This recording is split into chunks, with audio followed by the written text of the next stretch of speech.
The handouts or review materials must be treated with utmost confidentiality. It shall be the responsibility of the person whose name appears therein that the handouts or review materials are not photocopied or in any way reproduced, shared, or lent to any person or disposed in any manner. Any handouts or review materials found in the possession of another person whose name does not appear therein shall be prima facie evidence of violation of RA 8293. Top-notch review materials are updated every 6 months based on the current trends and feedback. Please buy all recommended review books and other materials.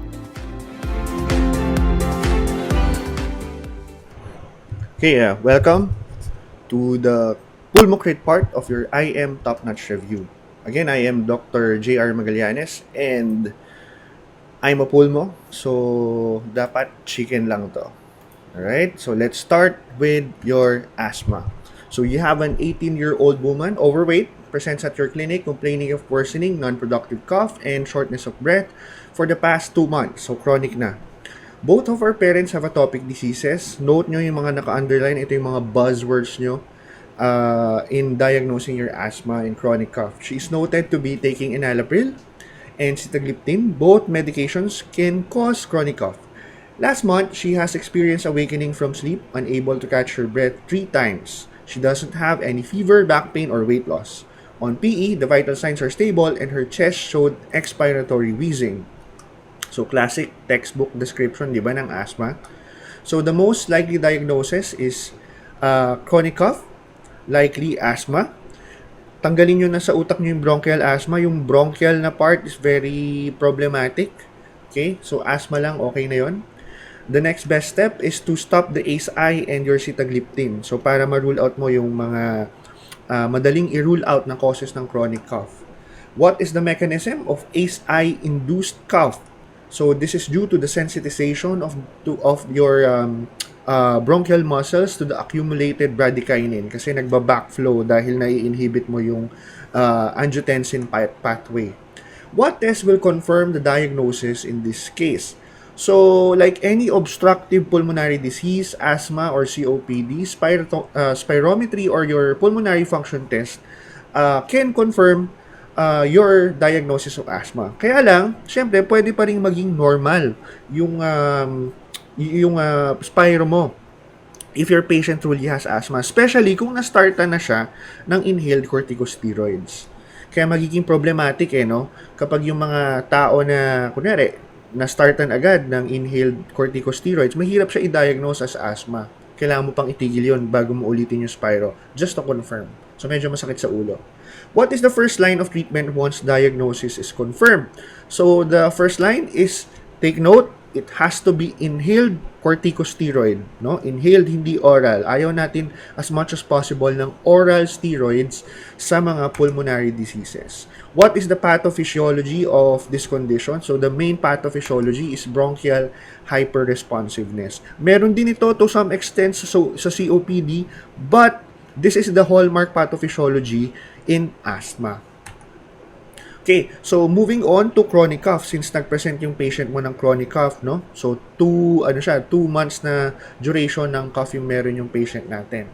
So, kapag ganun, you have to first ask yourself kung meron bang mga life-threatening condition. So, check for red flags. So, yung mga red flags, anything na magsasuggest na may cancer yung patient. So, may weight loss, may hemoptysis, naka-meds na pero hindi gumagaling, yung mga ganyan. Rule out the top 4 differentials. So, pag nagbasa kayo ng up-to-date, ang ibibigay niya lang sa inyo would be your upper airway cough syndrome or your post-nasal drip. Ito yung may mga rhinitis, asthma coming in at second, and GERD. Okay? But in the Philippines, always consider your pulmonary TB. Okay? Travel and occupation, yung mga exotic na mga causes ng mga pneumonia, and yung mga insidious onset na mga pneumonia, yun yung mga pwede mag-cause ng chronic cough. Then, pwede rin siya maging occupational asthma or occupational pulmonary diseases. Okay? So, kung merong mga obvious na kailangang itigil like smoking, like your medication, stop and observe. Okay? Tapos tingnan nyo kung mawawala yung inyong symptoms ng chronic cough. So, if you have parang mga differentials na iniisip, then this could be supported by your physical examination and your chest x-ray as well. So for upper airway cough syndrome, focus on the sinus. For asthma, magpi-PFT ka.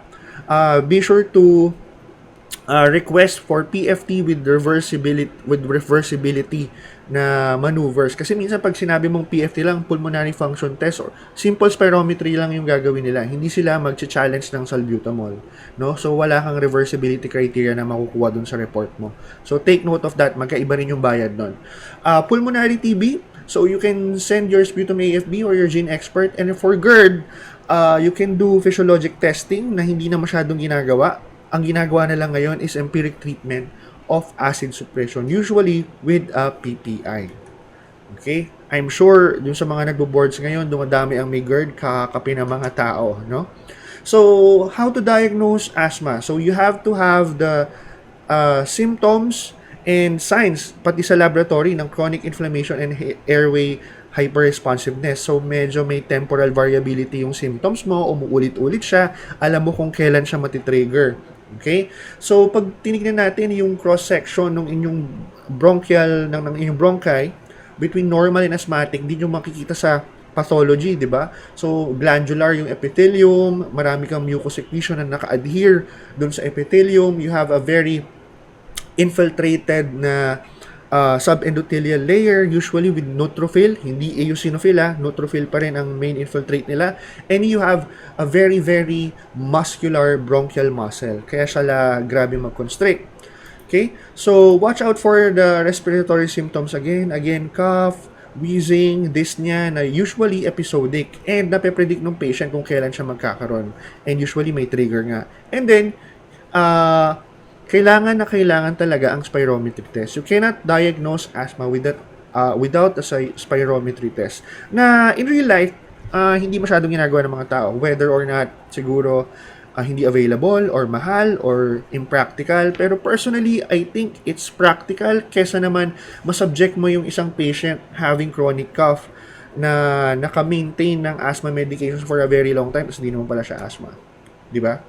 So, how to diagnose your asthma? So, you have to have two, no? So, dalawa yung iisipin mo. So, you need to demonstrate an obstructive pattern sa spirometry. So, ang tinitingnan nating parameter would be your FEV1 over FVC. So, this is the proportion. FEV1 is forced exhaled volume at 1 second. So, pag huminga ka, the fraction of the air that you blow in the first second would be your FEV1 over the total that you exhaled, the total volume that you exhaled. Okay, so normally, mataas ang FEV1 ng mga tao. It's usually more than 80%.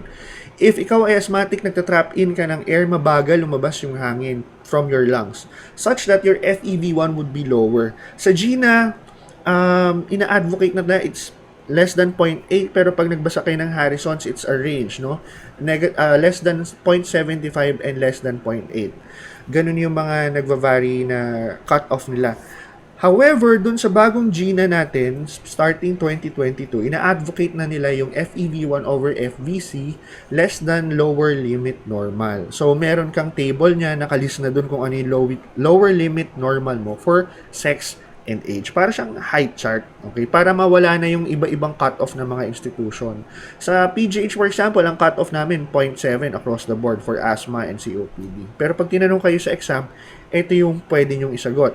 FEV1 over FVC less than 0.75 to 0.8 or FEV1 over FVC less than lower limit normal as per age and sex.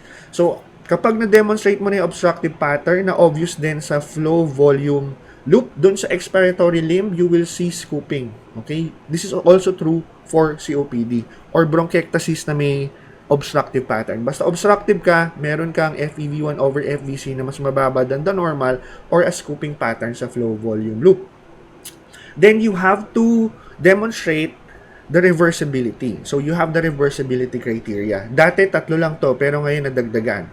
So, ang classic teaching ng reversibility is that there should be the reduced FEV1, okay, baseline, magi-increase siya by 12% and, kailangan at least 200 ml absolute value from the baseline ano mo, test mo na spirometry. So, di ba pag nag-spirometry ka with post-bronchodilator test, so magbo-blow-blow ka muna dyan.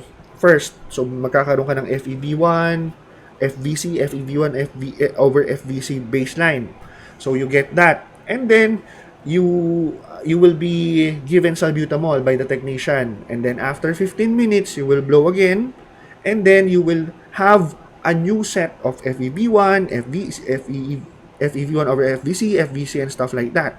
So, kung may difference siya ng FEV1 more than 12% and 200 ml from baseline, then meron kang reversibility. Or kapag naman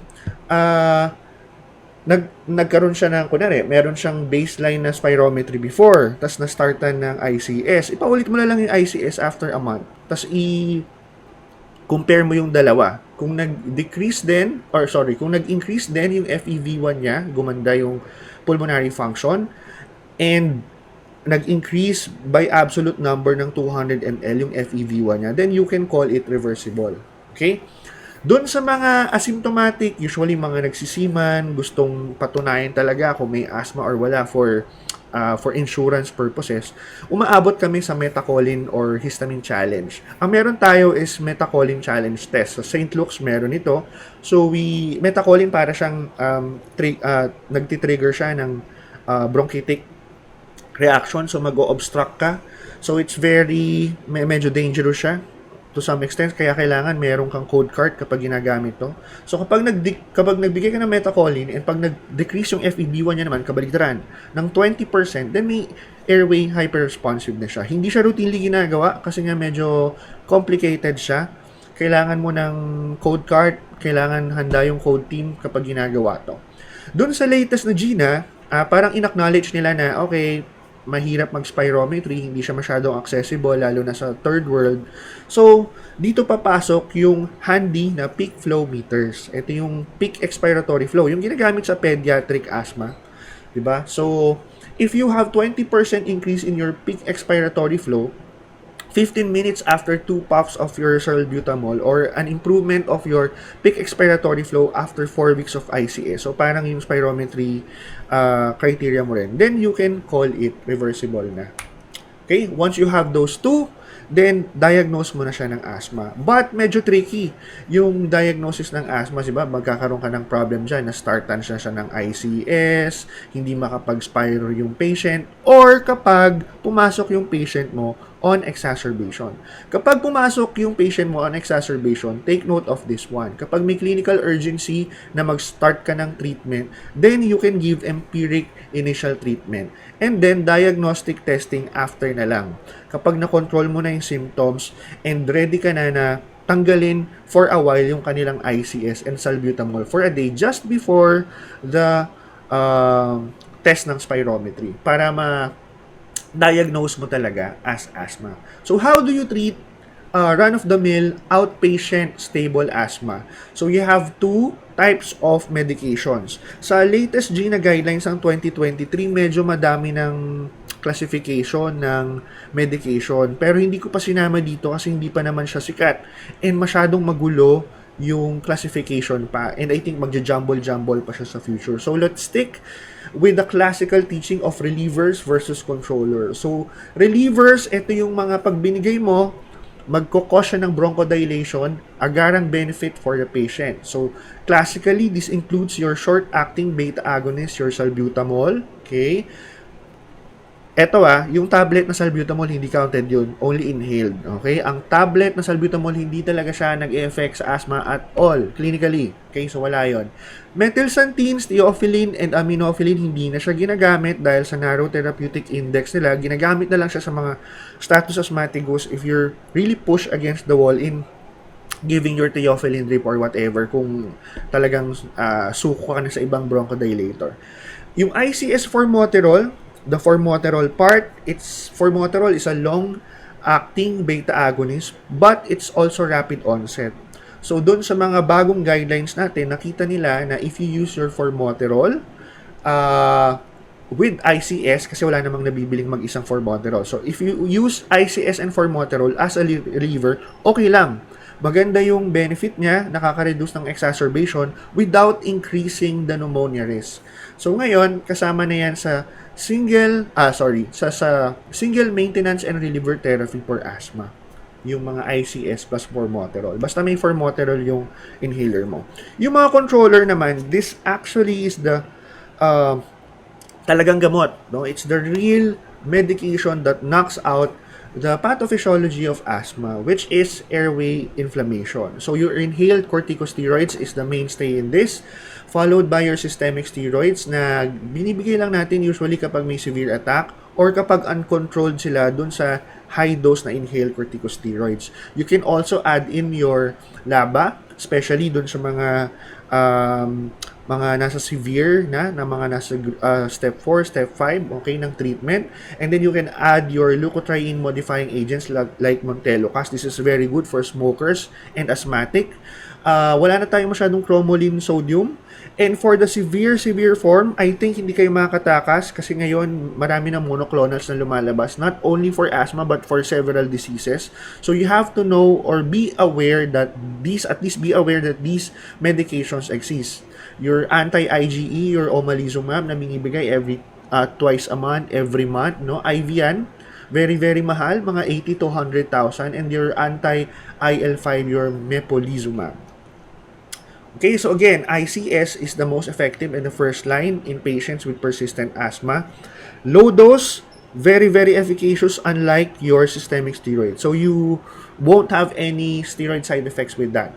So LABA is not given, okay, without an ICS. Kaya lagi silang magkasama sa isang inhaler. Kasi dati, nung nagsisimula pa lang silang mag-market, nakita nila na kapag nagbigay ka ng LABA alone, tumataas actually mortality because you're not really controlling the inflammation. Kaya tinanggal na yun sa market, yung stand-alone na mga LABA for asthma. Okay? Omalizumab is again an IgG against IgE.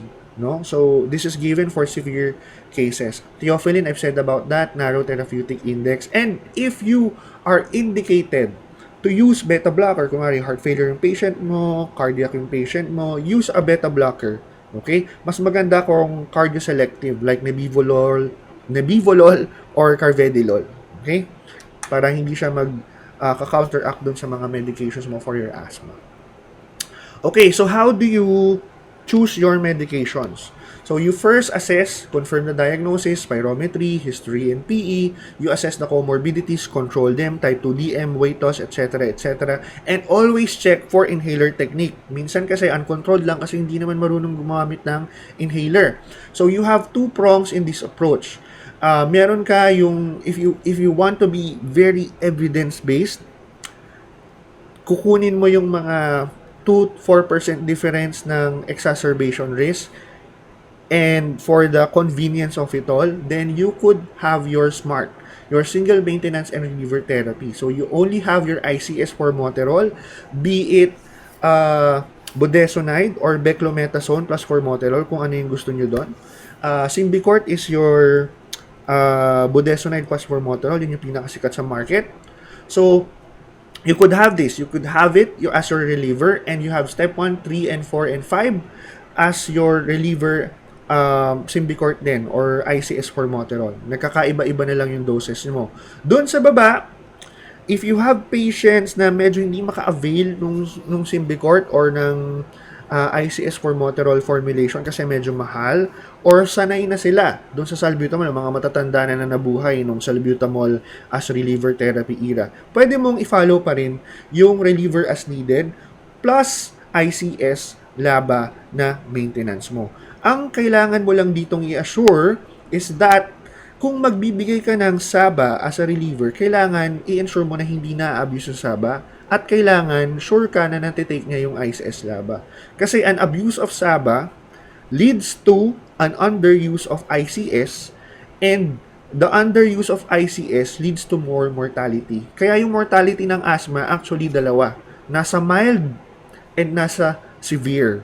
No? Nandun yung pinakamataas na mortality, para siyang bowl shape siya. Okay, bakit nasa mild? Yung sa severe, understandable mamamatay kasi sa malala. Yung mga mild kasi, hindi mga naka-ICS yan. No? Mga naka-aspire and SABA lang yan, kaya namamatay sila. So ngayon, ina-advocate na kahit ikaw ay mild lang, yung symptoms mo less than 4-5 days a week, you must be maintained on ICS for Moterol, or at least be on an as needed ICS for Moterol. Basta naka-ICS ka. Okay? So, just better representation on how to start with your medications. So, kung paano mo magsa-start dun sa ladder, nakadepende yun dun sa symptom mo. Most of your patients, papasok yan dito sa step 4. Okay? Ito yung mga halos daily yung symptoms. Ito kasing mga nasa step 1, step 2, nitong dalawa, usually mga hindi na yan pumupunta sa OPD eh. Ito lang yung mga nasi-screen mo for employment na wala talagang nararamdaman, spirometry, asthma pala siya, then you can start with that.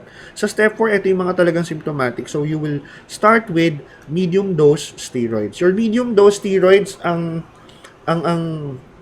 tinatandaan ko dyan lagi is it's Symbicort or budesonide for Moterol na 160/4.5 microgram, 2 puffs 2 times a day. Tapos i-convert nyo na lang yung steroid dose niya para malaman nyo kung ano yung low dose. Okay? So for asthma, I decided to include an exacerbation kasi natanong to last few examinations. Laging stable asthma lang kasi yung usapan namin before. So anyway, you have here naman a 36-year-old male coming in for difficulty breathing.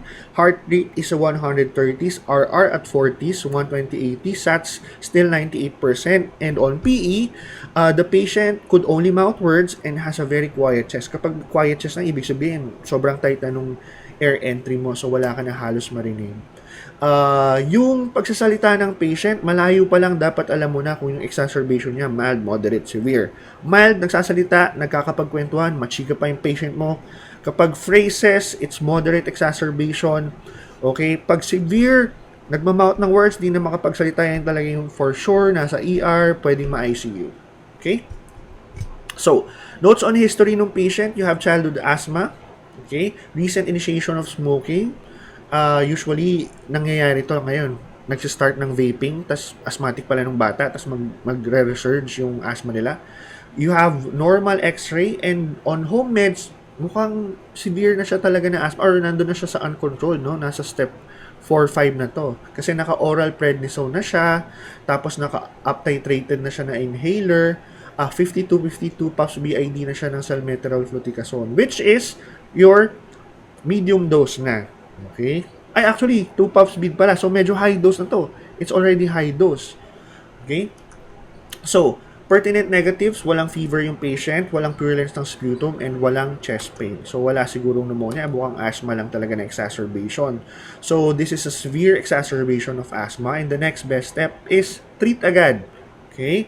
So, salbutamol, ipratropium bromide nebulization serially, Q 20 minutes, Q 15-20 minutes for the first 1 to 4 hours hanggang sa taper mo yung hanggang sa may titrate down mo siya based on the symptoms of the patient.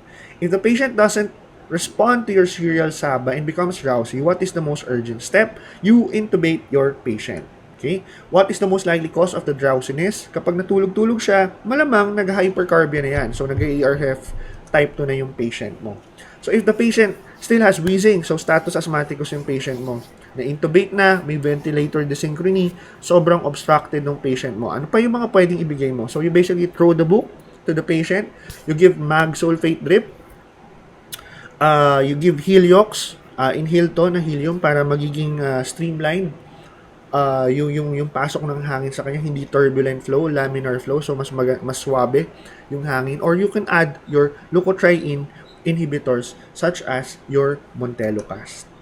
So for acute severe asthma, for life-threatening asthma like our patient, again, first line is your SABA. Dito lang nagiging first line ng short-acting beta agonist mo during exacerbations. Okay? Add on ipratropium to SABA kapag Salb-Ipra yung binigay, mas okay daw into some series kaysa SABA alone as your serial nebulizations. Your IV steroids, your oxygen, okay? Supplemental oxygen is a must if you have severe asthma. Magnesium drip, pwede mo silang ibigay. 2 grams, infuse mo in 20 minutes.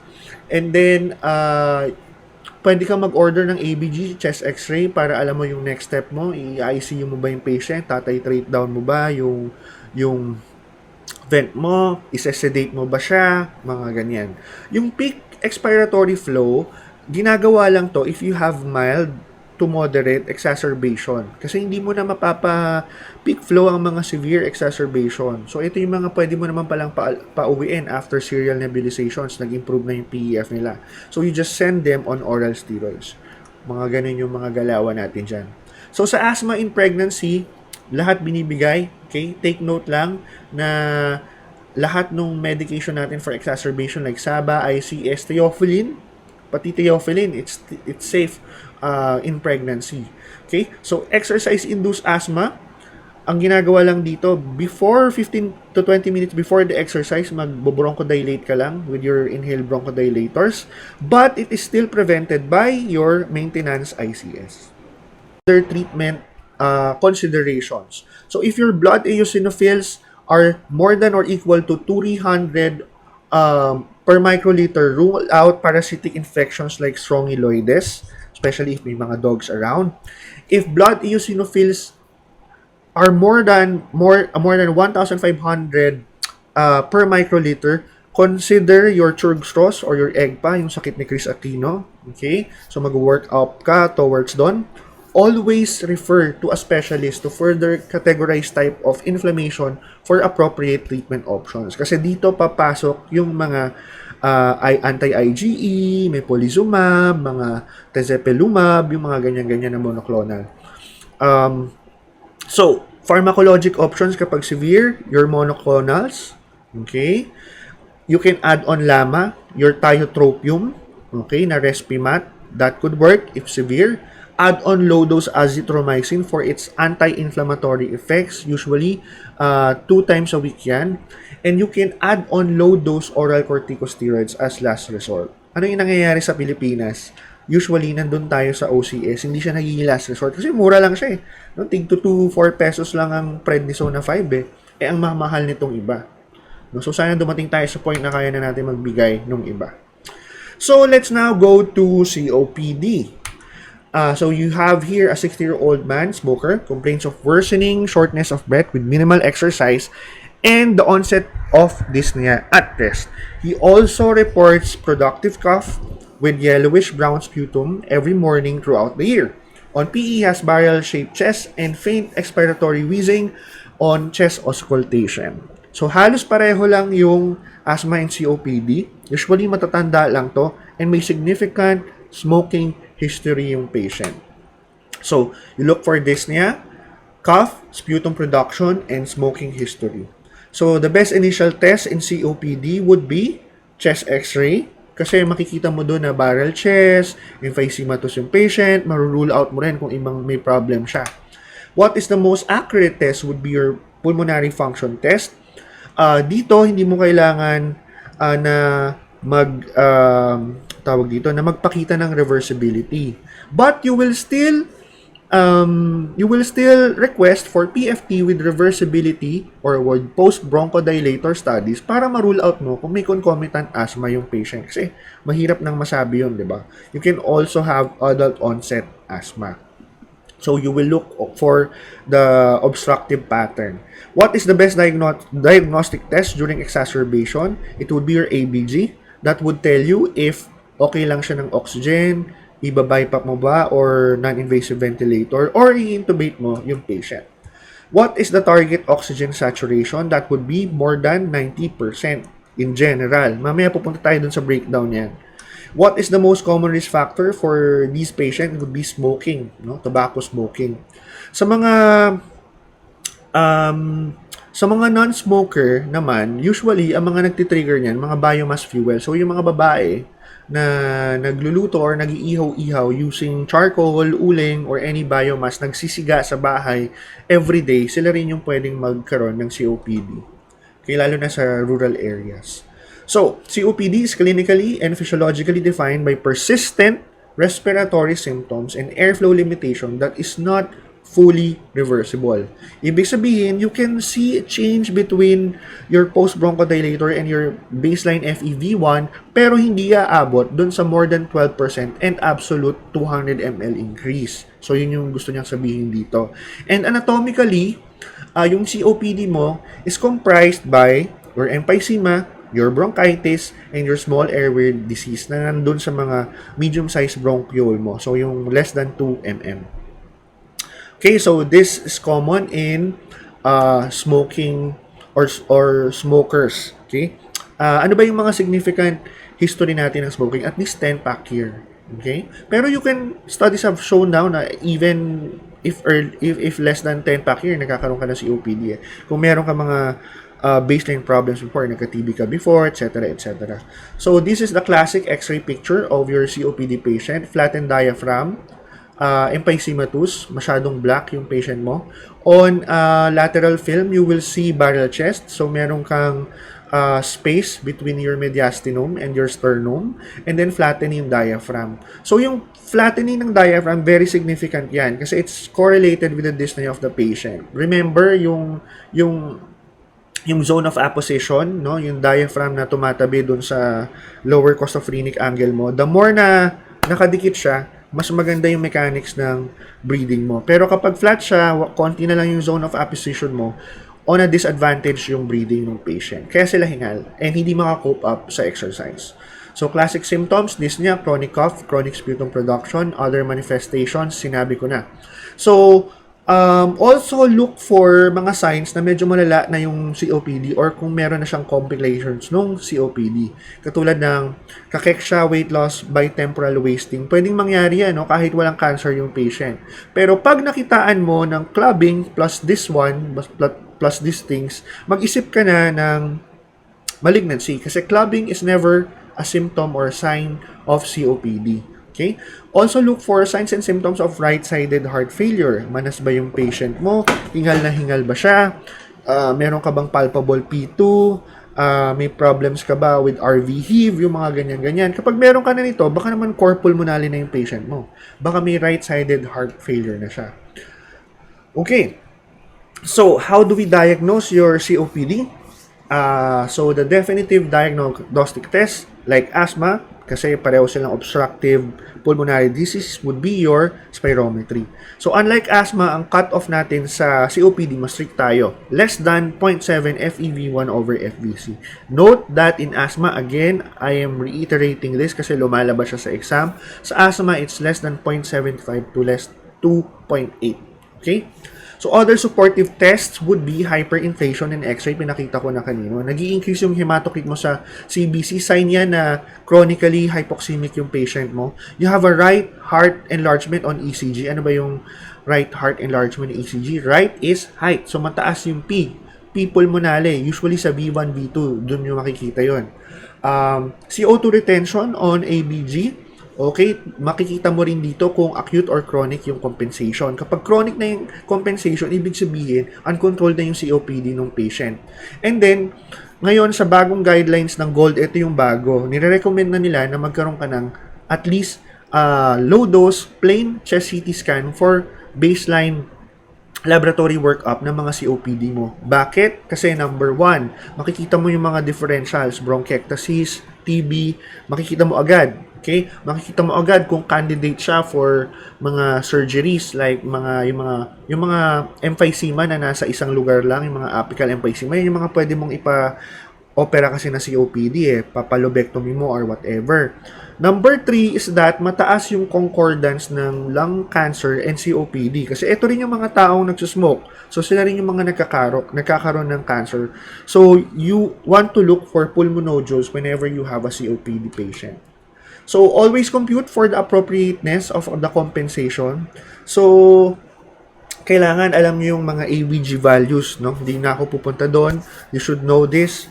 Routine, clinical na mga computation. So, kailangan i-differentiate niyo yung acute and chronic na compensation ng respiratory acidosis. So, ano ba yung nangyayari sa kanya? Di ba yung bicarb mo tataas in response doon sa mataas mo na CO2 or doon sa mababa mong pH? Okay? Ang clue mo dito would be the change in pH, hindi siya masyadong gumagalaw, and yet your PCO2 is very high and your bicarb is very high in the chronic form of COPD. Okay? So these are the flow, volume, loop, in your spirometry. So this is the obstructive pattern seen in COPD and asthma. This is restrictive. You can have a combination of both, especially if severe na yung COPD mo, no? Meron ng konting fibrosis doon. So how do you start your treatment? Ito, nag-iba rin siya, 2022, 2023, halos yearly nag-iiba ang COPD. Pero tinanong siya a few years ago yung bagong guidelines, so I'm including this kahit bagong-bago to. So, you confirm via spirometry kung may COPD siya. You assess airflow limitation para alam mo kung mas intense yung gagawin mo sa kanya na rehab, mas malimit yung follow-up na gagawin mo, alam mo yung prognosis siya. So, yung GOLD 1, 2, 3, 4, hindi nagbabago yan. 80, 50, 30 pa rin yung cutoff. More than 80, 50 to 80, 30 to 50, less than 30. Ganun pa rin siya. Ito lang yung nagbago. Dati ABCD, quadrants yan na 4, pero ngayon, 3 na lang. Na-predict naman namin na mawawala yung GOLD C, pero imbis of having GOLD C and D, ginawa nilang E. So, ganun pa rin. So, yung quadrant, dinivide mo into exacerbation history and yung symptomatology nila. Lumabas din to sa past exams, I think. Okay? So, ang tatanungin mo lang sa exacerbation, meron ka bang, na-hospital ka ba within the last year? Na-admit ka ba sa ER or sa ospital? O, na kahit kailan? Or, nagpunta ka ba sa barangay health center mga 2 times, more than 2 times sa buong taon? Kung ang sagot nila ay yes, then they have a significant exacerbation risk. Doon naman symptoms, whether A or B, okay? Kapag automatic yun, so yun yung unang parang triage question mo. So kapag yes na siya doon, E ka na agad, lama-laba ka na. Okay? No questions asked, lama-laba ka na. ICS, triple therapy, lama-laba ICS becomes optional na lamang. Optional na lang, depende na lang doon sa CBC mo na blood eosinophilia. Okay, doon sa baba, kung hindi naman siya masyadong nag-exacerbate, kailangan mo malaman na nag-ano ba to? Symptomatic ba yung patient ko? So you ask your MMRC. Okay? Maraming masyadong tatandaan, pero ang tatandaan nyo lang dito is 2. Kasi yung MMRC2 ay magdi-differentiate doon sa asymptomatic at saka doon sa symptomatic. Yung CAT medyo mas marami ang tinatanong kaya ako hindi rin yan yung tinatanong ko. And usually ang ginagamit namin is MMRC2. Ito rin yung ginamit, I think, tinanong doon sa past exam. So, paano ko tatanungin to sa clinic? So, ang usual na tanong ka dyan, Nay, kapag ikaw ba tumatawid ka ng kalsada, tumatawid ka ng TAF or ng EDSA, yung mga kasabayan mong ka-age mo, nakakasabay ka ba o nahuhuli ka? Kapag sila ay nahuhuli or tumitigil sila sa tawid, then symptomatic na sila. Okay? So, agad, nandun na siya sa symptomatic part. So, lama-laba na agad yon. Okay? So, for stable COPD, yung mga nakabold dito, ito yung mga napatunayan na may mortality benefit, decreases deaths due to COPD. So, number 1, smoking cessation, supplemental oxygenation at least 16 hours in a day, or lung volume reduction surgery for those na candidates, lalong-lalo na yung mga emphysema predominant COPD. You should also give your pneumococcal influenza vaccine routinely. Refer them for pulmonary rehab and lung transplant for those na talaga namang moribund na. Okay? So, when do you start your supplemental oxygenation? So, it's either your O2, makikuha mo to sa ABG, your PaO2 is less than 55 or less than 88% at room air. Ibig sabihin, desa talaga siya baseline. Or, kung may corpul ka na symptoms, palpable P2, edematous, RV heave, echo mo, dilated, hypertrophic na yung iyong RV, your right ventricle, or mataas yung pulmonary systolic pressure, more than 24, then, ang magiging cut-off mo ngayon would be mas mababa. Mas mataas yung threshold. So, PO2 less than 60% with signs of pulmonary hypertension and erythrocytosis. Or 90% ng SATs mo, peripheral SATs. Okay, so ganun yung ating conversion dyan. So, paano ka magbibigay ng oxygenation? You target those things at least 16 hours a day. So, ito yung mga naglalakad na may cart na may oxygen na. Usually naman, itong mga patient na to, mga bedridden na yan So, hindi na sila masyadong nakakalabas-labas ng bahay. Okay, so for stable COPD, inhaled bronchodilators combined with anticholinergic agents, yun yung ginagamit natin sa kanya, such that lama-laba is the mainstay of treatment for those symptomatic and for those na may increased or may significant exacerbation risk. Okay, theophylline, doxophylline, actually hindi na ito ginagamit, hindi na rin siya nire-recommend ng international organizations, pero rampant pa rin yung paggamit sa kanya dito sa Pilipinas. We only give it kapag hindi na talaga siya makontrol ng mga bronchodilator na inhaled. Inhaled glucocorticoids sparingly. Ito yung kaibahan natin ng COPD sa asthma. We use sparingly yung mga steroids na inhaled, whether inhaled or systemic steroids sa COPD. Okay, so hindi tayo masyadong nagsisteroids sa COPD. Only on exacerbations and the very, very severe COPD lang. Yung PDE4 inhibitor, ito binibigay namin sa mga bronchitic. Ito yung may mga, yung constant na per month, laging may sputum production, at least 3 months na consecutive na hindi tumitigil. We give them roflumilast.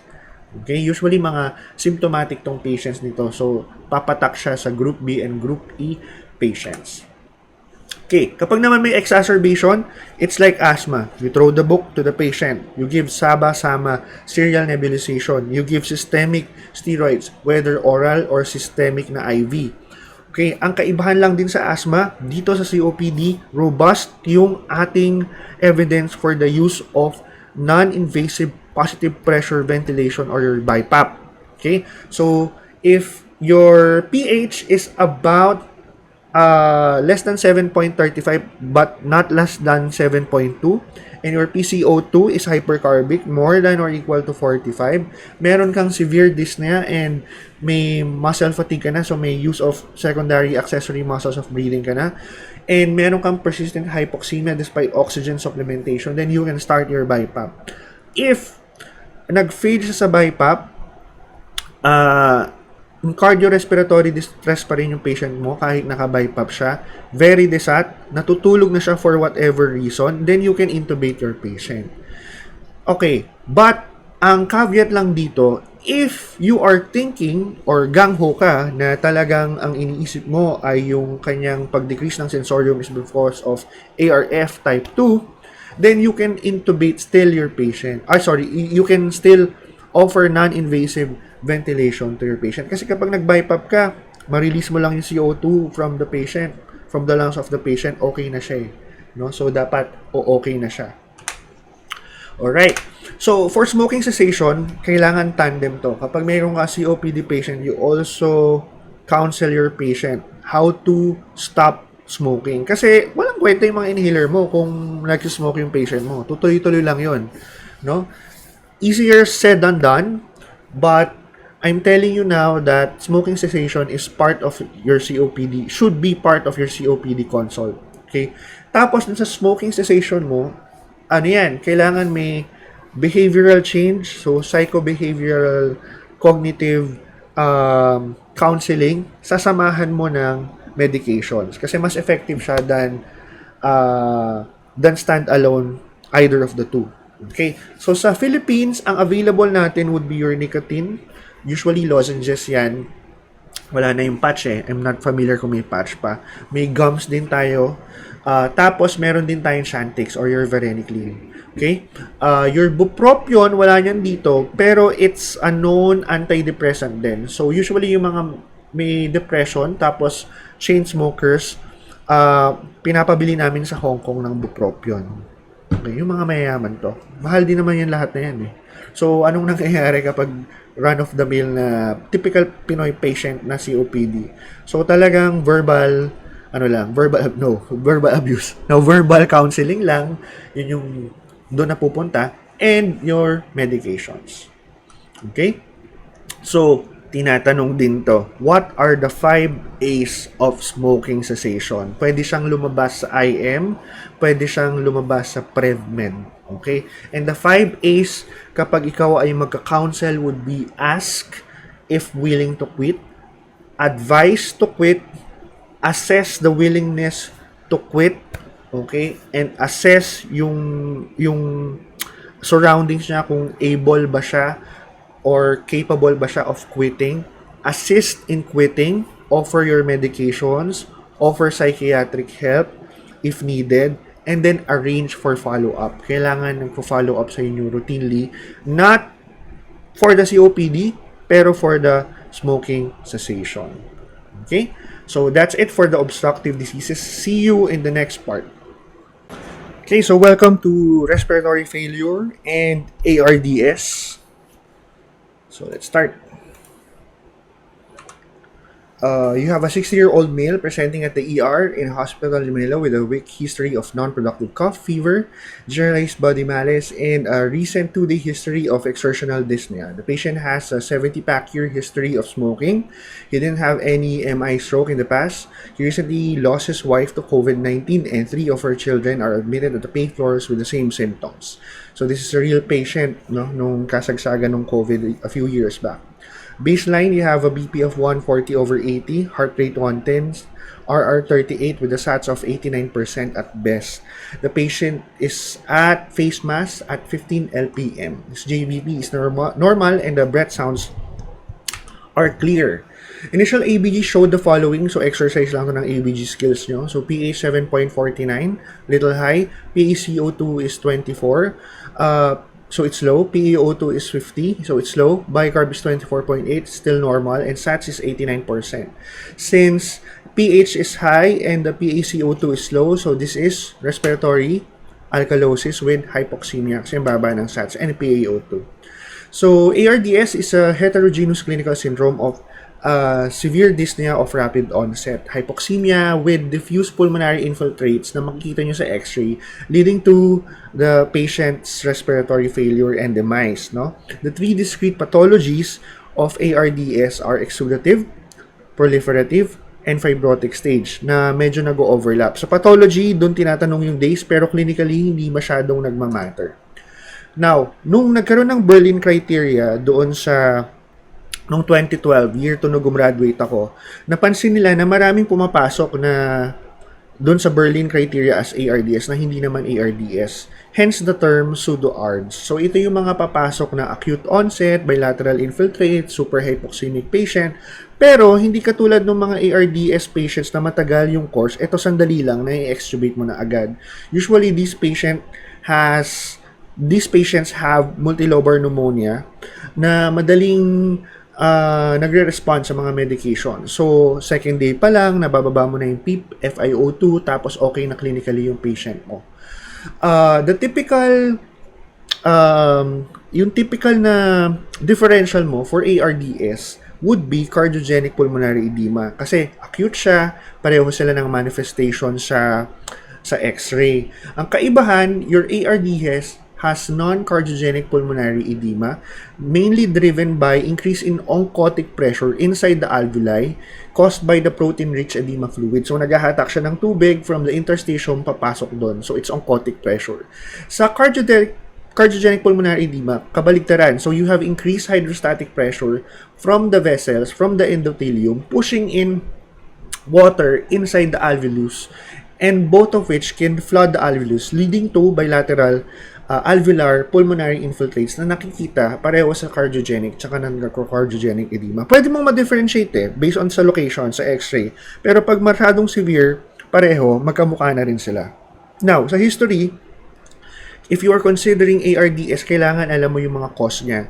So, there are direct and indirect causes of ARDS. The direct lang causes are the following: pneumonia aspiration, pulmonary contusion, near drowning, and toxic inhalation. Ang pinakapangit ko ng ARDS patient sa tanang buhay ko ay isang patient na nagwe-welding underwater, sumabog yung wina-welding niya, tsaka yung tank na nasa likod niya, tapos nalunod siya and naka-aspirate sa Manila Bay. Okay, so isipin nyo na lang, syempre dead siya. Among the indirect lung injury, ano yung mga common dito? Sepsis, pancreatitis, some medications, and post-bypass patient. So, tatandaan nyo, may mga iba rin na nagkukos ng mga ARDS na non-traditionally na parang hindi mo masyadong iisipin. So, ito yung mga ganon. Blunt trauma could also give you that, no? Kahit wala siyang pulmonary contusion. Basta meron kang severe trauma kasi isipin nyo lang, basta highly inflamed ka, pancreatitis, sepsis, severe trauma, post-op, post-bypass, yung inflammatory cytokines mo, they get trap doon sa endothelium mo, doon sa capillary network mo sa lungs. Tapos doon sila nag-i-incite ng inflammation, causing your ARDS. So, this patient has a similar magnificent X-ray to this na bilateral pulmonary infiltrates with the consequent na CT scan na ganun din yung itsura niya. So, bilateral, diffuse, scattered, medyo nasa base kung saan dependent. Tapos yung patient eventually had deteriorating peripheral saturation and decreasing sensorium, maybe from the hypoxemia. What will you do next to confirm the diagnosis of ARDS? Based on the criteria of the Berlin na kailangan mo ng PEEP of at least 5, kailangan mo munang mag-ABG after intubation para mo ma-diagnose. Let's look at the Berlin criteria. So, ang important dito is may 4 na factors ka. Timing, kailangan within 1 week yung inciting event. Should be non-cardiogenic pulmonary edema. Kailangan mo ng objective assessment, especially using echocardiography, para alam mong hindi siya heart failure. Chest imaging, kailangan may bilateral pulmonary infiltrates ka na hindi may explain ng ibang mechanisms like atelectasis, pulmomass, or pulmonodules, or whatever. Tapos yung oxygenation mo, you get the EBG, you get the such FiO2 na meron yung patient, and then divide mo lang to get the PF ratio. So, kunwari, the patient has 200 na PaO2 at 100% na FiO2. So, that's 200 over 1. That's 200. So, ARDS yung kasi less than or equal to 300 siya, diba? So, nasa 200. So ARDS na siya agad. Kailangan niya lang mag-fulfill yung ibang criteria. So again, you have to have 1 week na inciting event, non-cardiogenic edema. Kailangan may evidence ka at least, or clinically you're not suspecting heart failure. You have to have hypoxemia, compute for the PF ratio, and get an X-ray to prove na meron kang bilateral opacities consistent with ARDS. So, following the protective ventilation strategy for ARDS, kasi ang main treatment for ARDS, aside from the targeted treatment of the inciting event, would be the mechanical ventilator. And yung mga settings mo sa mechanical ventilator, dito siya nagiging mahalaga, and yung nitty-gritty settings mo ay kailangan eksakto. So, the RT noted that the patient's weight is 93 kilograms, so heavy on, medyo on the heavy side siya, and the patient's height is 172 cm. So, medyo overweight siya, actually obese. Height is 172. You have to know the predicted or the ideal body weight of the patient para malaman mo yung tidal volume. Kasi, yung tidal volume mo must be 6 mils times, okay, the predicted body weight of the patient. Hindi yung actual weight. So, dapat i-compute mo pa yung predicted body weight niya. I think nakalagay dun sa handouts nyo how to compute for the predicted body weight. So, what is the best tidal volume for the patient? So, for this, it's around 400 mils. Okay? So, after 24 hours, the PF ratio is still 180. So, it's still better but still bad. So, MV settings at this point is ACVC. So, assist and volume control. Assist control, volume control. RR is 30. PEEP is 8. FiO2 is still 80%. The measured plateau pressure during an inspiratory hold is 26 centimeters water. Tinanong na to sa exam before. Usually, hindi siya alam ng patient kasi parang konti lang naman yung nakaka-handle ng mga ARDS, di ba? Saka hindi siya routinely mini-measure kahit intubated yung patient. So, ang inspiratory hold, ang ginagawa dyan, parang ini-inflate mo lang yung lungs. So, i-inflate mo siya to inspiration, you breath hold, and then you measure the pressure. So, kapag meron kang fixed volume, okay, tapos meron kang change in unit of pressure, what do you get is a compliance. Okay? So, your measured plateau pressure is actually somehow a surrogate of the compliance of the lungs. Okay? Mas mataas na plateau pressure, mas pangit. In general, sa ARDS, you want to maintain a flat pressure of less than 30. So, which of the following is the best choice to improve oxygenation in this patient? The answer is increase the PEEP. Ayaw mo nang masyadong FiO2 because of oxygen toxicity. Ayaw mo nang i-increase ang tidal volume unless hypercarbic yung patient. Kasi gusto mo, as much as possible, nag-stay ka sa 6 mils per kilo. You don't want to start proning kasi we only start proning when your PF ratio is less than 150. Okay? May elbow room ka pa kasi 30 yung upper limit mo, so you can increase the PEEP. Kasi pag nag-increase ka ng PEEP, tataas yung blood pressure mo. So you can also only increase your PEEP as long as your blood pressure will allow you. So ito sa Harrison's to. So a simplified form of how to go with the goals and limits of ARDS management and the mechanical ventilation maneuvers. So you initiate volume pressure or limited ventilation. Ikaw kung saan ka masanay, volume controlled ba or pressure controlled. Basta the volume that you're giving, make sure lang na it's less than or equal to 6 mils per kilo predicted body weight. The plateau pressure is less than or equal to 30 centimeters water. Your RR, you want to maintain that at less than or equal to 35. Kapag masyadong takipnik yung patient, nakakaroon kasi ng ventilator-induced lung injury, tapos napapagod yung patient mo, it's very hard, nagiging tachycardic din siya. So, dito papasok yung mga sedation. You oxygenate as much as possible. We want FiO2 closer to 60% as much as possible. Pwede kaming mag-target ng lower saturations basta na nenegate namin yung oxygen toxicity. Kapag naka 100% ka, FiO2 for at least kahit mga 12 hours lang, it will give you free radicals that can further aggravate the inflammation, further aggravate the ARDS. So you want to keep it low, yung FiO2. So as much as possible, we try to make maneuvers, increase the PEEP prone just to taper off the FiO2 within the first 12 hours of intubation. And then you diurese. As pulmos, we want our ARDS patients drier than usual para mas madaling i-ventilate. So we want to keep the MAP more than or equal to 65. So, mga 90-60, 80-60 nga, okay pa kasi MAP greater than or equal to 65. And you avoid hypoperfusion. Okay?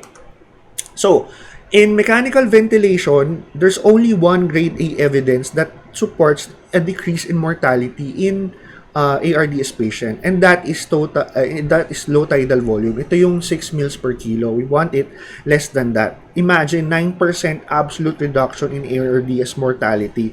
In critical care, in very sick patient, this absolute 9% drop is very, very high and very, very significant. So, ito lang talaga yung nagmamatter. Ngayon, dun sa experience natin sa COVID, hindi pa na-update yung sa Harrison's, pero I think the high PEEP, the proning, and the use of glucocorticoid treatment, yung recommendation yan, pwedeng mag-increase in the next following year. Dapat, doon nga sa mga meta-analysis na ginagawa ngayon, dapat mas mataas na siya. Pero sa exam, pag tinanong if there's grade A evidence of a maneuver for ARDS, that would be low tidal ventilation. Okay?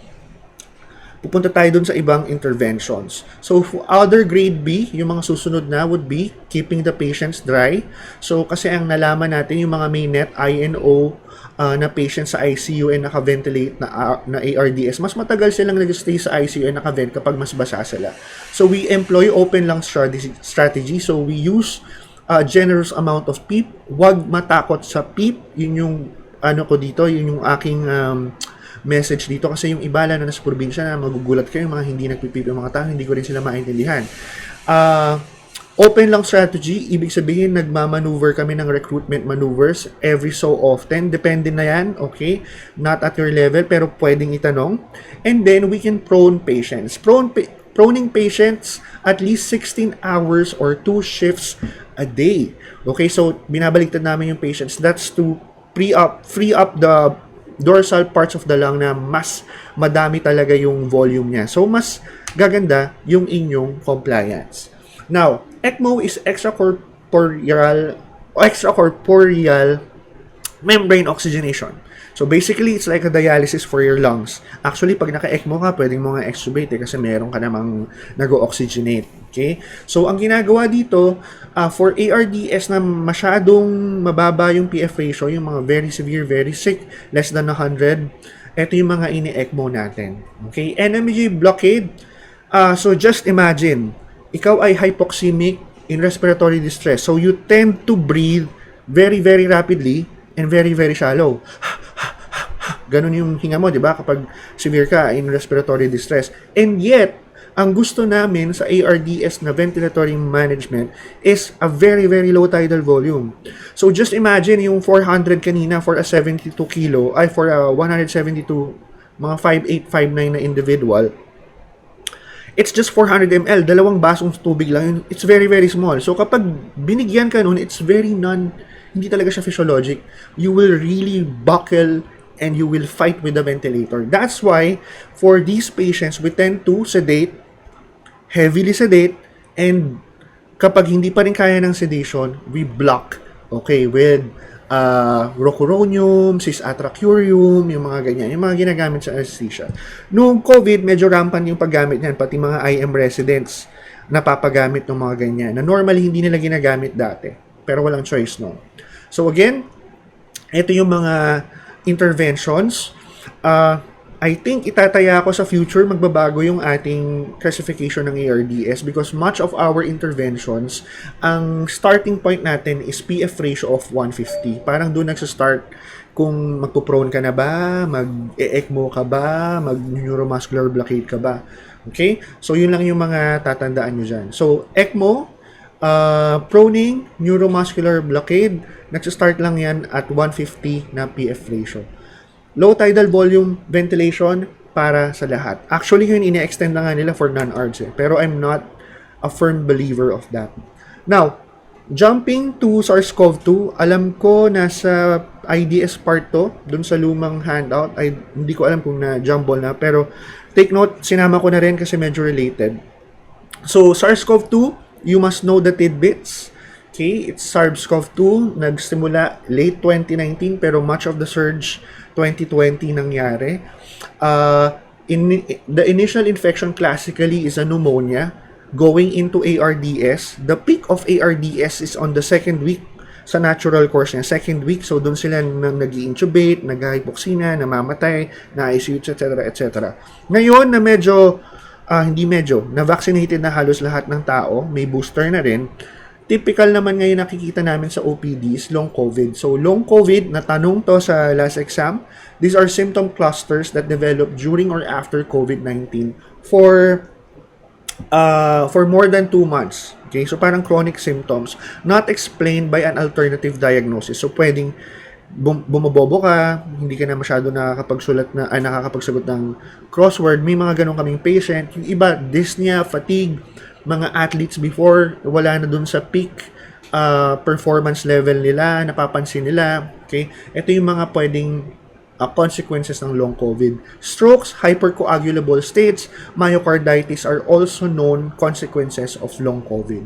So, fatigue, dyspnea, chest pain, coughing, persisting for more than 2 months after the convalescence of your COVID na initial is long COVID. You have to know the tidbits about SARS-CoV-2. I'm not going through that. Just read about it in your handouts. And also this one. Ang important dito would be the laboratory diagnosis. Sa next part, I think I summarized it all. But emphasize lang natin, it's still your RT-PCR. Kahit nagrarat na yung mga tao, RT-PCR pa rin of the nasopharyngeal swabs are still the gold standard for diagnosing your COVID. Sa CBC, makikita nyo, leukopenia, lymphopenia. You will have increased BUN and CREA ratio. Pwedeng kahit hindi siya nagdi-decrease ng urine output, pwedeng kahit hindi siya shocky, nagtataas yan. Same with AST, ALT. Pwedeng wala talaga siyang overt jaundice or overt na liver problem, pero tumataas talaga yung AST, ALT nila. Katulad ng ibang viral infections. Ngayon, kapag ikaw ay nagsususpect ng cytokine release syndrome or cytokine storm, that's an unregulated inflammatory response against the COVID, the markers that we get are ferritin, LDH, D-dimer, QCRP, and IL-6. I won't go to the cutoffs. I don't think tatanong, pero just to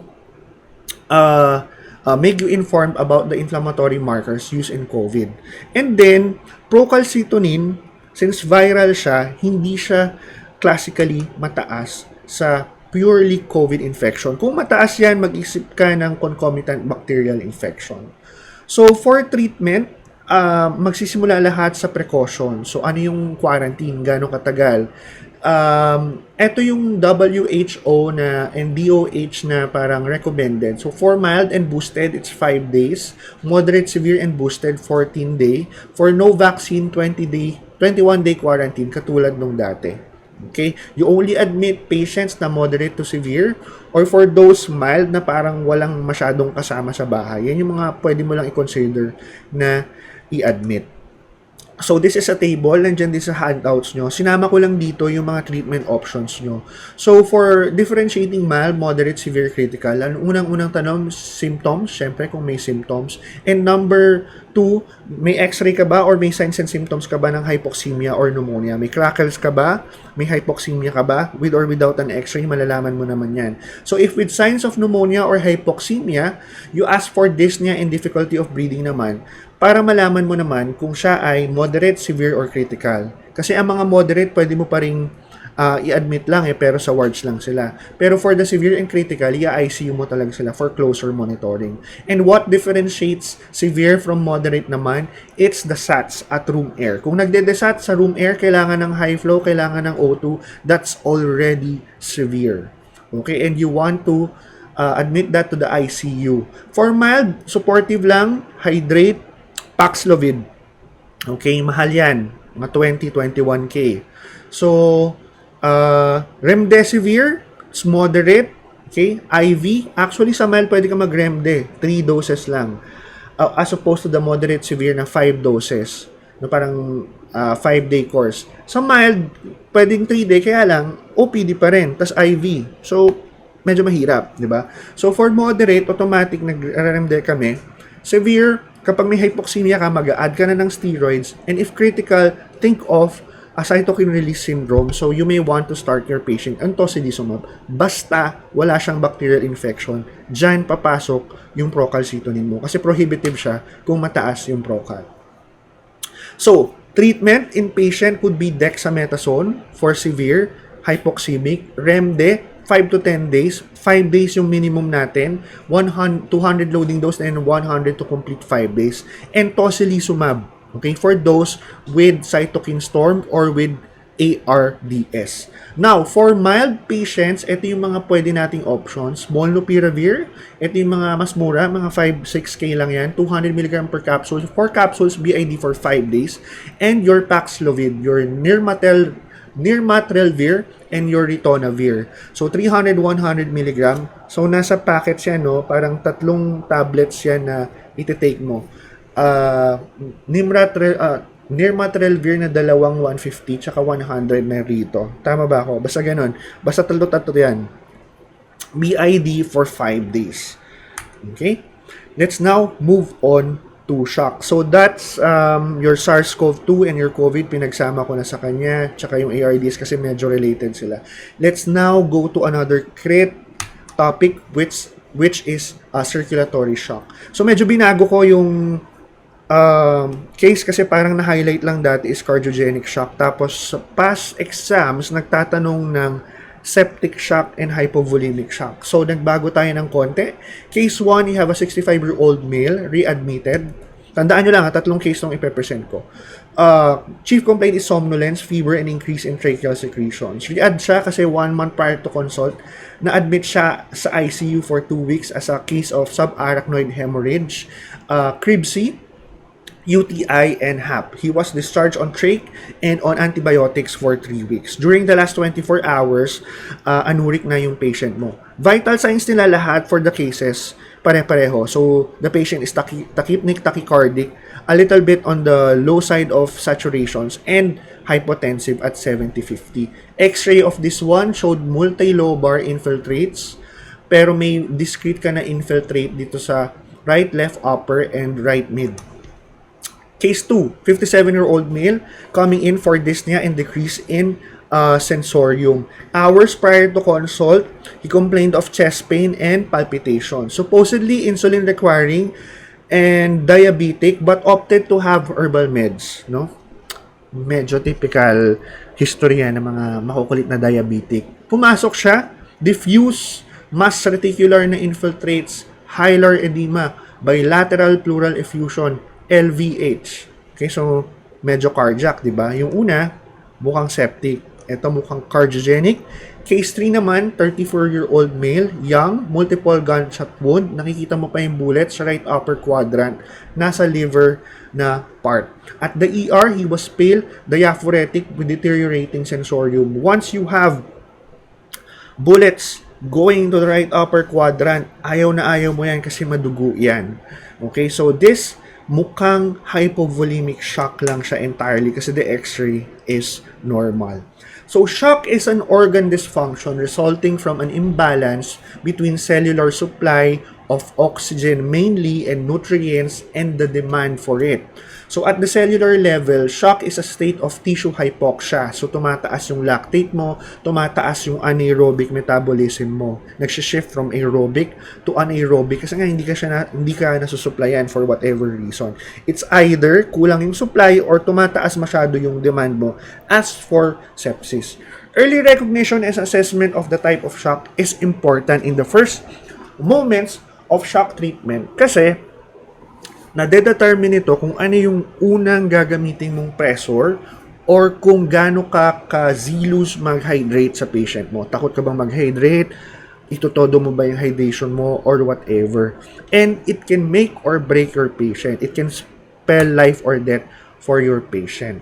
So the three components of shock are the following. You have systemic arterial hypotension. So it's either you have a SBP of less than 90 or a MAP of less than 70. So medyo mababa, di ba? Yung cutoff mo with tachycardia, tissue hypoperfusion. So ito yung mga signs and symptoms of shock dati dun sa previous na mga surviving sepsis na sinasabi.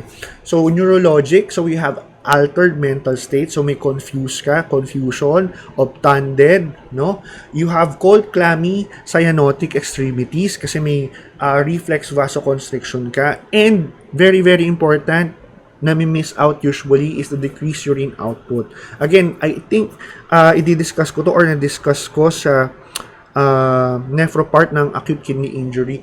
It's a good indicator na madaling hanapin sa ER kasi mag-i-insert ka lang ng Foley and titignan mo kung bumababa na yung urine output niya, even sa ICU. And then the third part is hyperlactatemia, which is defined as lactate of more than 1.5 millimoles per liter. Ibang centers hindi masyadong nagpapalactate kasi mahal siya. Tapos kailangan pag nag-lactate ka kasi it's serial. Pag nag-hydrate ka, check the lactate to see the trends if it's improving or not.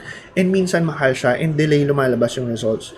So, most of the time, nandun lang tayo sa unang dalawang components ng shock. Now, punta naman tayo sa mechanisms of shock. Mainly, there are 4 mechanisms of shock. So, meron kang hypovolemic, bleeding, trauma, post-op patients, cardiogenic. Ito yung may mga infarction na MI, heart failure na pangit na na-push into decompensation, obstructive, massive PE, LV outflow obstruction, yung mga ganyan. Ito yung pinaka devastating, I think. Mahirap i-control. Pero fortunately for us, ito rin yung pinaka-rare na type ng shock. And distributive. You have the classic septic shock and anaphylaxis also falls in distributive type of shock. So, shock treatment, magugulat kayo. Yung dalawang unang-unang treatment mo would be ventilatory support and fluid resuscitation. Ventilatory support, kahit hindi pa siya nag-hypoxemia, it's better to ventilate a patient na nagsha-shock, increasing pressure requirement, nananatiling hypotensive. Bakit? Because during shock, yung baseline kasi natin, kunyari, ikaw, ako, yung diaphragm natin, it uses only up to about 10 to 12 cardiac output. No? Baseline. Pero kapag ikaw ay shock, gagasto siya ng as much as 40% of your cardiac output. So if it uses 40% of cardiac output during a shock na kailangan mo ng circulation, it's a no-no. So you want to help the patient unload that diaphragm, i-intubate mo na siya. Okay? So hindi kita i-fault or hindi ka i-fault kung mag-i-intubate ka kahit hindi pa siya talaga in respiratory distress kung siya ay shock. Kaya nga sa ARF, di ba, may type 1, type 2, type 3, type 4. Hypoxemic, hypercarbic, atelectatic, and type 4 is from shock. Okay? So, yun. So, fluid resuscitation, crystalloid solution, mga balance crystalloids yung gusto natin. Okay? So, mga plasma light, mga ganyan. So, 30 mils per kilo yung unang push, yung unang bolus mo sa kanila. So, you are about infusing mga 300 to 500 every 20-30 minutes. You can use passive leg raising to predict fluid responsiveness. I will not go into the nitty-gritty of passive leg raising. Basta ang mahalaga, passive leg raising can predict fluid responsiveness in shock patients. Ito yung magsasabi kung, magre-respond pa ba siya dun sa fluid na ibibigay ko? Mag-passive leg raise ka muna. Vasopressor, very important. Indicated if hypotension persists despite adequate fluid resuscitation. So, hindi counted yung, doc, nag-bolus po ako ng 200, 150. Ano yun, kilite? Hindi yun mag-work. It has to be 30 mils per kilo bolus. Marami yun. Up to a liter, 1 to 2 liters in 1 to 2 hours. Ganun siya. So, sa shock, norepinephrine is the mainstay for all.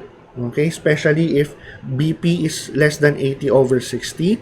Vasopressin is now the second choice. Hindi na epinephrine sa septic shock. Although, I think some books still suggest that nandun pa rin yung epinephrine, vasopressin, equal footing sila. Pero now, hindi na vasopressin for septic shock. We must avoid dopamine kahit mura siya. Okay? Dopamine kasi mas nakakapag arrhythmia. Okay, remember, dopamine, ito daw yung parang depende sa dose niya, less than 3, you have renovasodilating, around 3 to 5, you have nakaka-vasoconstrict, and then, nakaka-tachycardia, and then greater than 5 is nakaka-vasoconstrict na. Kahit anong dose doon, sabi nila, arrhythmogenic siya, so you must stay away from dopamine. You only give dopamine if bradycardic yung patient, if you want the tachycardia effect. Okay, otherwise you don't give that. Dobutamine if you want an inotrope, especially if cardiogenic. If septic yung patient mo, hindi responsive sa norepi and vaso, pwede kang mag-focus, point of care ultrasound to check if may LV or some cardiac problem, pwede kang mag-dobu after that. So I already talked about it, lactate monitoring, measurement of JVP sa fluid responsiveness, and you want to keep the patient as much as possible. Yung JVP niya is less than 8 cm's water, and then you can do your focus. I think kayong batch, yung mga mas bata sa akin, hindi na kayo makakapuslit sa focus. Even ER physicians nowadays are using ultrasound to kind of check kung mag-hydrate ka or what, and other uses of it in trauma rin, no? Okay, let's go to treatment. Case 1, septic shock. So you intubate, you hook to the ventilator, be guided by the Philippine Sepsis Guidelines. You have to do source control, replace or remove lines, yung mga naka-catheter, tanggalin, IJ-cat, tanggalin, mga ganyan. Yung mga Baplevitis, tanggalin. Antibiotics immediately. You don't need to get cultures first before instituting antibiotics. Maganda kung magagawa mo yun before the antibiotics. But, if matatagalan, magbigay ka ng antibiotics. Again, 30 mils per kilo of fluid bolus initially. Hindi pwedeng papachi-pache. Initiate your pressor, norepi, vasopressin, followed by epinephrine. You can add dobu if you're thinking merong kang cardiac component. And you monitor response by focus and passive leg raise testing. For cardiogenic shock naman, you secure again the airway. Intubate, hook to ventilator if necessary. Targeted investigation of shock, rule out ACS kahit wala kang masyadong ST elevation or STEMI doon sa ECG mo. So you get your trops or whatever, you make your echo stat, and refrain from giving blind large boluses of fluid. Kaya dito papasok, maganda yung focus to evaluate the LV and RV function. So if the BP is more than 80/60, mas lower yung mas lower yung cutoff mo. If it's more than that, pwede ka mag-dobu at the start. Pero if it's less than 80/60, then norepinephrine yung una mong choice. Magdadagdag ka lang ng dobutamine once your blood pressure hits more than 80/60 kasi, or at least 80/60, kasi meron siyang vasodilatory effect. Again, dopamine only if bradycardic. Ito tinanong dati, kapag hindi na nagre-respond sa kapag nakamax na yung norepi, DOBU, na PCI mo na yung patient mo, na norepi mo na rin siya, hypotensive pa rin, ano yung gagawin mo? It's your intra-aortic balloon pump. Okay, if inotrope resistant. Yung intra-aortic balloon pump, ginagawa yan yung interventional cardiology. It's like a sausage na balloon na inflatable, kinakabit sa aorta. Okay, so nasa aorta siya the whole time. So ang ginagawa niya, during diastole, nag-i-inflate siya. Okay, such that, di ba nangyayari sa diastole nangyayari yung cardiac, yung coronary perfusion mo. So, kapag pangit yung BP mo, pinaka nagsasuffer yung coronary circulation.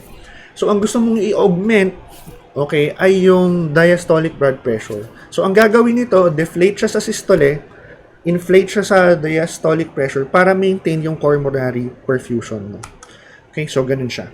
For hypovolemic shock, eto, pwede kang mag-hydrate kung anong gusto mo, blood product replacement, stat, kung gaano ka kabilis, yun yung rate ng paggaling ng patient mo and yun yung chances niya of survival. So that's for shock. No? It's my favorite thing in the ICU. Let's now go to pleural effusion. Okay, just quick on pleural effusion. You have a 50-year-old woman with chronic heart failure presenting at the ER with shortness of breath. She is in mild respiratory distress and chest examination reveals the following. So may blunting ka dito, nasa right side, may konting blunting ka din sa left, and then may infiltrate ka sa right. Sorry for the x-ray, medyo malabo. Pero ganun siya. Okay? So may pleurisy ka ba dito? Tama ba? Absent Brent sounds lang, walang pleurisy. Kapag may pleuritic chest pain ka, pwedeng sabihin niya sa'yo na baka may involvement to ng pleura. Think of a pleural effusion kapag ganun, lalo na kung may decreased breath sounds and whatever. So, ito yung ibang sides ng x-ray. So, sa lateral film, so you have this dependent portion. Okay, may mga blunting ka ng sulci, wala na yung anterior and posterior sulci mo. Blunted sila. And then, when you get a lateral film, you get this. Okay? Kapag nagpupunta yung fluid sa dependent portion, then you're sure na fluid yun. Kung may opacity ka na nagpupunta or nagmamigrate sa dependent portion, sure ka na fluid yun. So, the best initial test is perform X-ray. Pero if you have an ultrasound, do an ultrasound. Okay? The test that is most accurate kasi is ultrasound. And it's also diagnostic and therapeutic, especially if you're going to do a thoracentesis.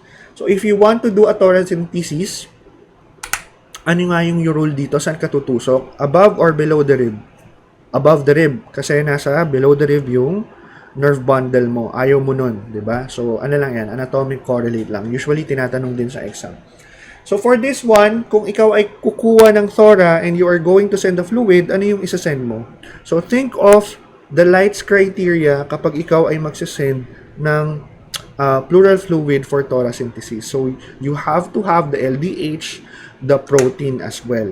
And then, other pleural fluid studies para i-support kung ano yung diagnosis mo. So, you get your, aside from the LDH and the protein, you get your pH na hindi natin ginagawa kasi yung mga ABG machine natin ako contaminate. So, theoretical lang yon. You get your glucose. If it's low, there's a highly metabolic or catabolic process na nandun sa loob ng pleura whereby pwede siyang infection, pwede siyang malignancy.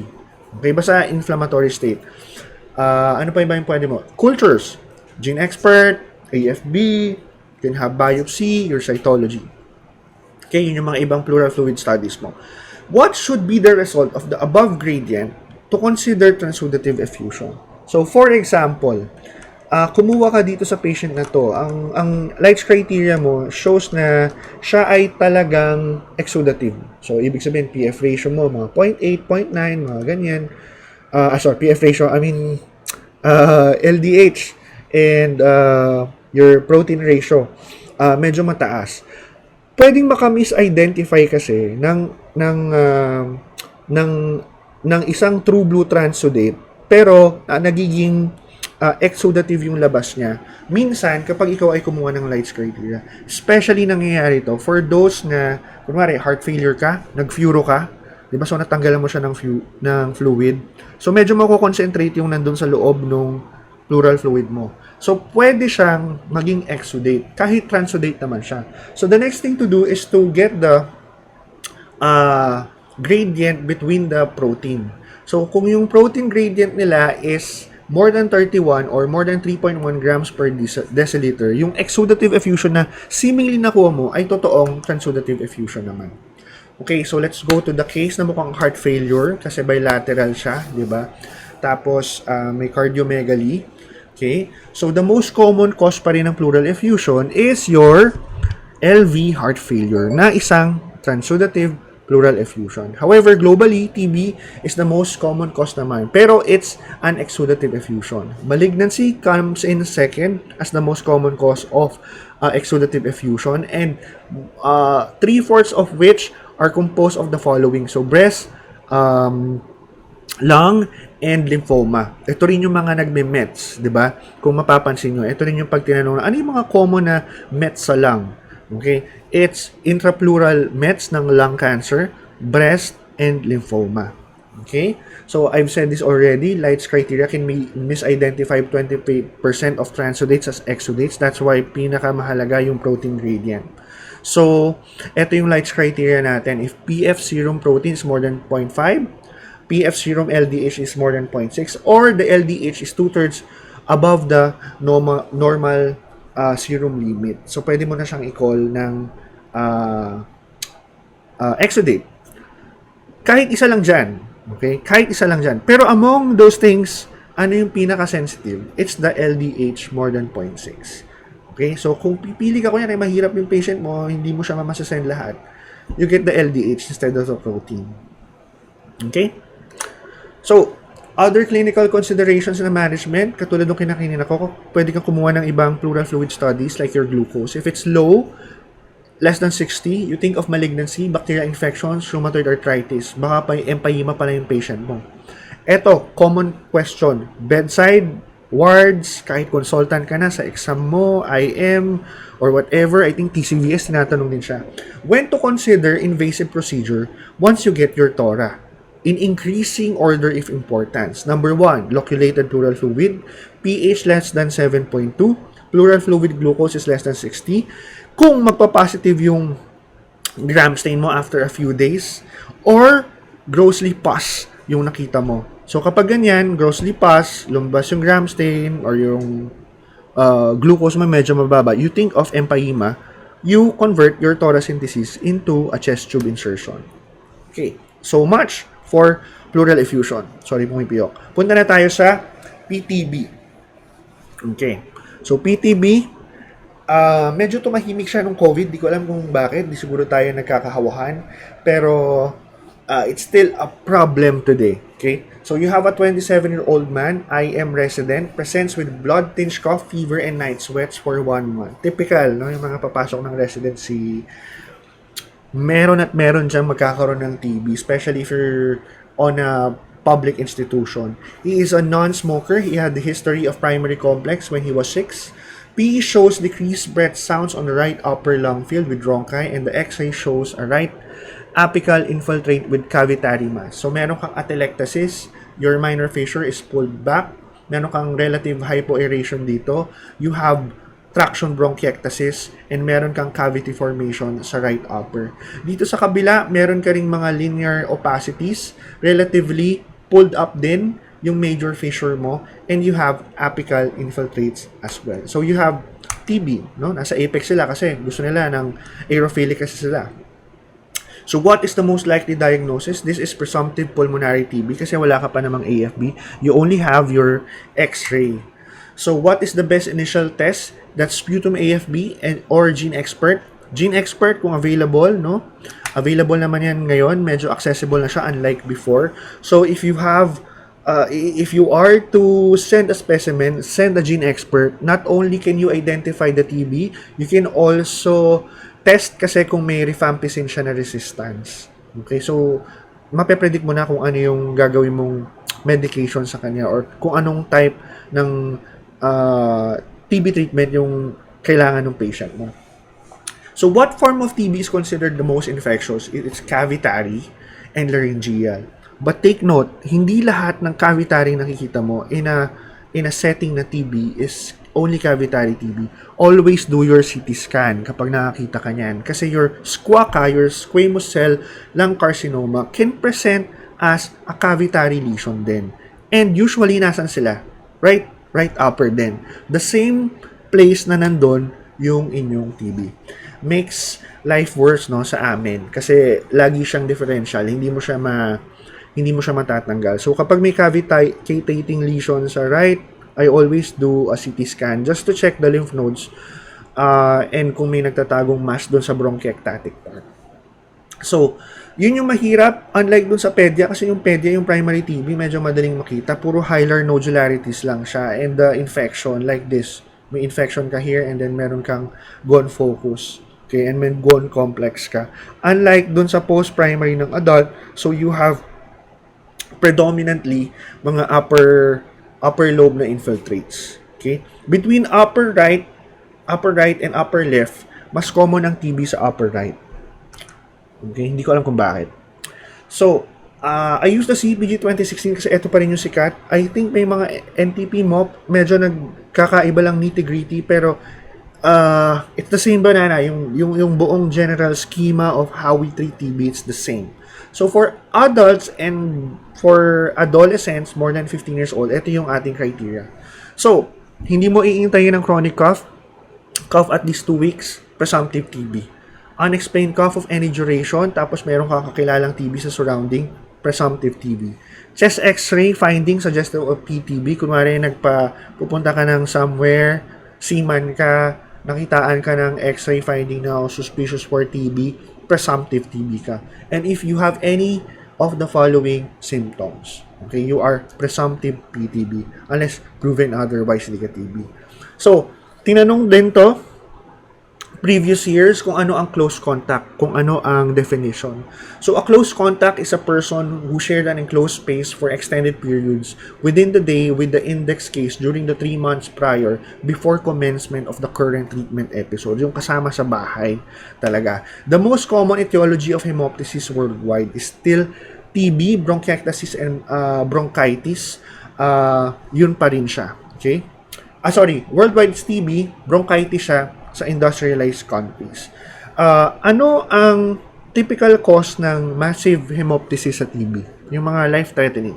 It's your Rasmussen's aneurysm. It's an arteriole na nagsistick out dun sa cavitating lesion. So, na-erode nung TB infection yung lung parenchyma, na-erode niya, milalabas na arteriole, and then it will be the presenting symptom will be a massive hemoptysis. And a massive hemoptysis is labeled as, it's either blood loss of 400 ml in 24 hours or 100 to 150 ml expectoration at any one time, or basta may hemoptysis ka at unstable yung vital signs mo. That's massive hemoptysis.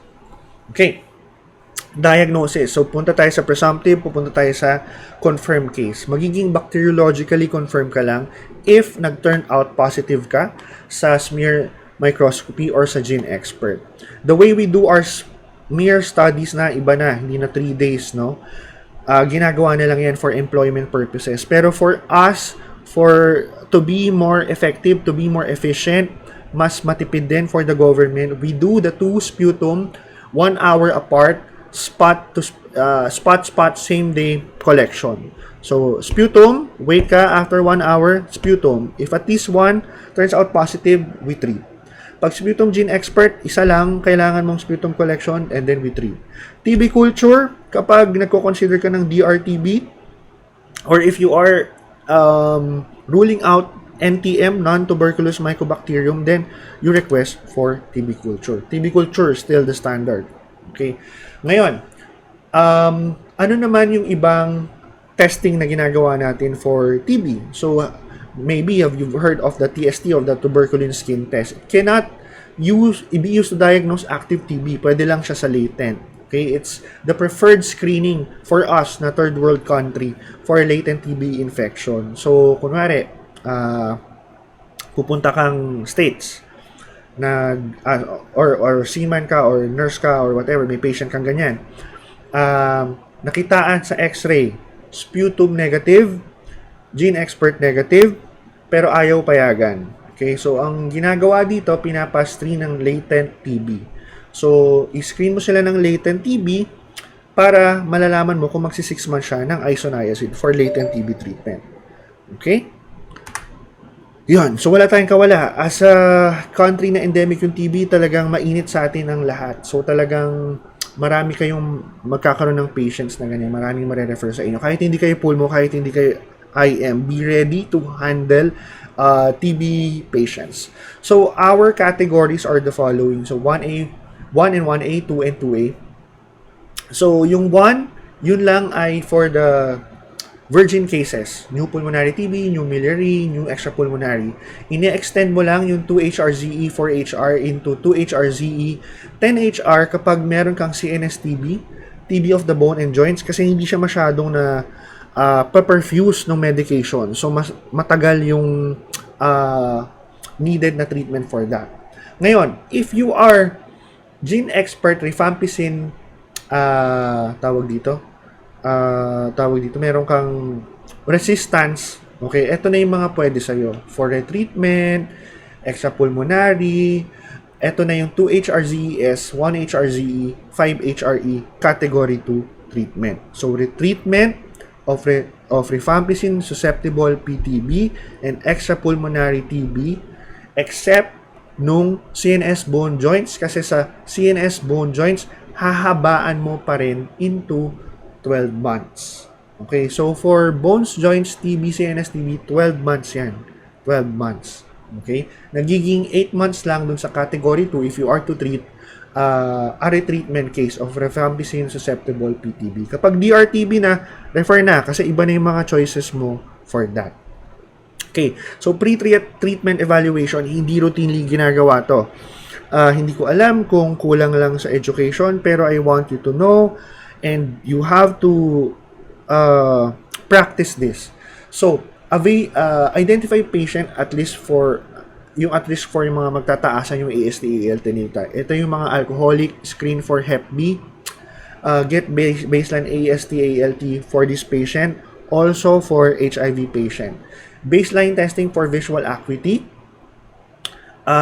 kasi pwede kang makasuhan because of that. Baka bulag naman pala sila in the first place, di ba? Diabetic screening for all patient because mataas yung concordance ng TB and diabetes sa countries na endemic ang TB like Philippines. And you don't need uric acid para sabihin na i-stop mo yung pyrazinamide. You just treat. Kapag nagka-gout yung patient, because of the pyrazinamide, you continue the pyrazinamide and give your anti-gout medications. Kapag nagpe-persist, then you have to refer to a rheumatologist for that. Okay. So, treatment regimen, based on the 6 MOP naman to. So, you have regimen 1, regimen 2. Okay. So, dito nagkakaiba. So, ito yung regimen mo, the classic. Okay. So, you have PTB, MTB ref sensitive, indeterminate, basta virgin case, new PTB or extrapulmonary TB, basta hindi siya CNS, bone, joints. Pareho lang sila. If expert is not done, pero you are thinking na presumptive TB, you want to treat, you use this regimen 1. You use regimen 2 if you are considering extrapulmonary TB of CNS bones, joints, whether new or retreatment. And with final expert result, if either kahit sensitive siya or indeterminate, hahabaan mo siya. Okay, basta CNS bones, joints, mahaba. Alright? So, yun lang yung sa kanya, yun lang yung take home. Mahaba lang siya kapag CNS, bones, and joints. So, note of the side effects of the medications, may sarili tong chapter sa Harrison's, di ba? Hindi ko na iisa-isahin, pero ang mahalaga dito, if you are to encounter a drug reaction from TB, as much as possible, manage first, huwag niyong i-stop. Manage first, and continue the TB medications. Kasi, mas risky kung i-stop nyo yung TB medication. So, you watch out for liver toxicity. Always, all medications can do that. Pyrazinamide is the most hepatotoxic. Severe skin rash can be caused by all of your anti-TB medications. Your isoniazid is notorious for peripheral neuropathy. That's why you supplement vitamin B6 to your patients. Visual impairment, kaya ka nagpa-visual acuity because of the toxicity of ethambutol. Your hyperuricemia could be caused by your pyrazinamide. Again, no need for baseline uric acid. You treat concomitant gout if magde-develop siya along the way. If the patient develops thrombocytopenia, think of rifampicin toxicity. So, for extrapulmonary TB, so it's seen more frequently in the setting of high HIV prevalence. So, this is TB. Okay, yun yung mga nakikita nyo na mga clads na lumalabas-labas na, yung mga scrofula ng mga patient. So, that is your TB lymphadenitis. It is the most common extrapulmonary TB manifestation. Potts disease is your skeletal TB. TB meningitis, ito yung kakaiba lang dito, ini-startan mo ng steroids yung patient mo. Whenever you have TB men or TB pericarditis, ito lang yon. Kasi kapag ikaw ay nag-TB medications sa mga may meningitis, pwede silang mag-herniate. Okay? So kapag ikaw ay may patient na TB, mukhang disseminated, nagdi-decrease in sensorium, and complaining of headache, always refer to the neuro to have a lumbar puncture done and rule out TB meningitis. And that ends your Pulmocrit. Thank you.